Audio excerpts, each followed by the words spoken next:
নমস্কার, কেমন আছো সবাই? আশা করি যে যেখানে আছো সবাই ভালো আছো, সুস্থ আছো। তোমাদের ভালোবাসার আশীর্বাদে আমরাও ভালো আছি।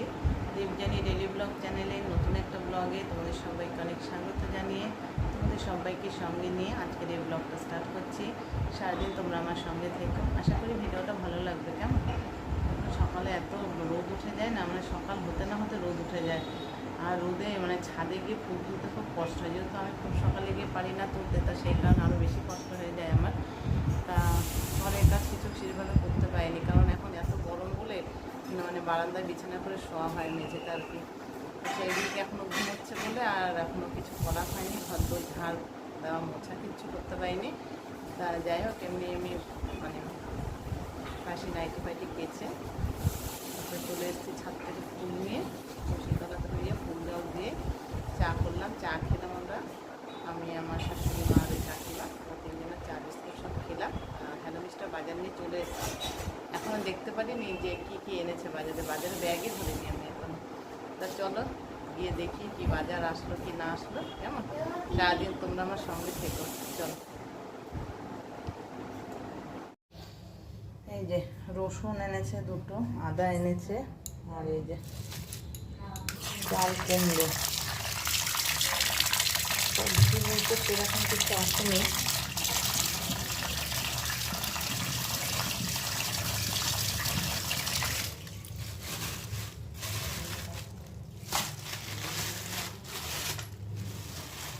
আচ্ছা, এই হলো মাছ, কাটা মাছ নিয়ে আসছে। মাছ অল্প মানে কি এনেছে কিছু, মাংস নিয়ে আসছে। চলো আগে মাছটা ধুয়ে তারপর মাংসটা ভাজি। কেমন দেখো, মাংস ধুয়ে ম্যারিনেট করলাম, হলুদ আর তেল দিয়েছি। এখন পেঁয়াজ কাটবো, আদা রসুন পেস্ট করবো, তারপর ততক্ষণ একটু তেল হলুদ দিয়ে একটু ম্যারিনেটটা করা থাক, কারণ মাংসটা হয়ে যাবে, হাঁড়ি ভাগ হয়ে যায়, সেই কারণে। আর নুন হলুদ মাখিয়েছি মাছ ধুয়ে। এখন আগে আমি মাছটা রান্না করব। রান্না করতে করতে ওইদিকে মাংসের মশলাটা আস্তে আস্তে রেডি করে নেব। ওটা আমাদের দিয়ে কিছুটা মাখিয়ে রাখবো। আর এদিকে দেখো সকালে কী কী হয়েছে তোমাদের একটু দেখাই। আলু ভাজা, পটল ভাজা, আম ডাল, এই হয়েছে সকালে। তার আম ডালের সাথে মাংস কম্বিনেশনটা ভালোই হবে। যাক, তা চলো এবার আগে মাছটা রান্না করে তারপরে মাংসটা করে নেব। মাছ রান্না হচ্ছে, মশলা দিয়ে কষাচ্ছি। মাছের তেল একটু ছিল, ডিম ছিল, মশলার সাথেই দিয়ে দিয়েছি।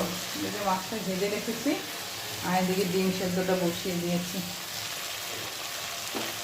মাছটা হয়ে গেলে নিশ্চিন্ত কাঁটো খেয়ে বেরোবে, সেই কারণে খাবারটা রেডি হয়ে গেলে এরপর আমি মাংসটা সব রেডি করে নেব। মশলা আগে রেডি করব, তারপর আলুটা কাটবো। এই কাজটা খেতে, ডিমটা এখনো সেদ্ধ হয়নি। এর মাছ রান্না হয়ে গেছে, রেখেছি। আর ওইদিকে হচ্ছে ডিম সেদ্ধ, এখনো হয়নি, হচ্ছে আর একটু বাকি আছে। এবার চলো মাছটা আলমারিতে ধুয়ে দিয়ে মশলাটা মাংসের জন্য রেডি করে নিই। এই যে কাকু এসছে, কটা 11:30 নাগাদ এসছে কাকু। তা এখন এই যে ফর্ম ফিল আপ চলছে, ছেলের আজকে ভর্তি আছে। এখন এই ফর্ম ফিল আপ করে এখন যাবে স্কুলে ভর্তি হতে। এদিকে পিছনে মাংসের আলুটা কেটে দিল, আমি এদিকে পেঁয়াজ কাটছি, রসুনগুলোকে একটু ভিজিয়ে রেখেছি। এখন এই মশলাটা রেডি করব, করে তারপর রান্নাটা শুরু করব। অনেকটা লেট হয়ে গেল ছেলের সমস্ত গোছ করে দিতে গিয়ে, এখনও খাইনি সকালের খাবার। আগে পেঁয়াজগুলো কেটে নিয়ে তারপর খাবো। এই দেখো লাল লাল ঝাল ঝাল চিকেন এক কড়াই রেডি একদম। আজকে একটা ছোট্ট হাঁড়িতে ভাত বসিয়েছি, ওইদিকে কাকুর খাওয়া হয়ে গেছে, এখন শোবে, বসেছে, এখন শোবে। কাকু একটু বিশ্রাম করবে, পিছনে বসে আছে, এদিকে গল্প করছে, এদিকে কাকিমা খাচ্ছে।